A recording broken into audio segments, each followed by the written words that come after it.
Hi friends, welcome to my channel Sairam competitive exams.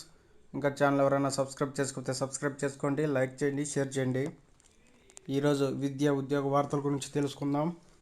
పెరుగునున్న బస్సులకు అనుగుణంగా 3,000 ఉద్యోగాల భర్తీ. ఆర్టీసీ ఎండి.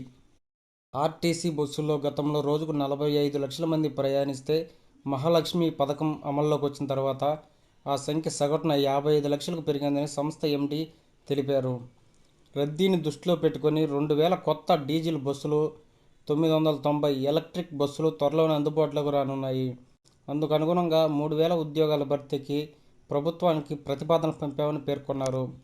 రాష్ట్ర అవతరణ దశాబ్ది వేడుకలు బస్ భవన్లో ఆదివారం ఘనంగా జరిగాయి. ఈ సందర్భంగా ఆయన మాట్లాడుతూ, తెలంగాణ ఉద్యమంలో 56,604 మంది ఆర్టీసీ ఉద్యోగులు 29 రోజుల పాటు సకల జనుల సమ్మె చేసి కీలక పాత్ర పోషించారన్నారు. బడిబాట కార్యక్రమం వాయిదా. డిఈఓలకు విద్యాశాఖ సమాచారం. రాష్ట్రంలోని ప్రభుత్వ పాఠశాలలో విద్యార్థులకు భారీ ఎత్తున చేర్పించేందుకు సోమవారం నుంచి చేపట్టాల్సిన బడిబాట కార్యక్రమాన్ని విద్యాశాఖ వాయిదా వేసింది. ఈ మేరకు ఆదివారం అన్ని జిల్లాల విద్యాధికారులకు సమాచారం పంపింది. మళ్లీ ఎప్పటి నుంచి ప్రారంభమయ్యేది త్వరలో వెల్లడిస్తామని పేర్కొంది. బడిబాట వాయిదా పడడం ఇది రెండోసారి.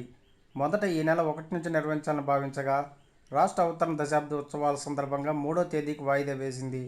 తాజాగా మళ్లీ వాయిదా వేసింది.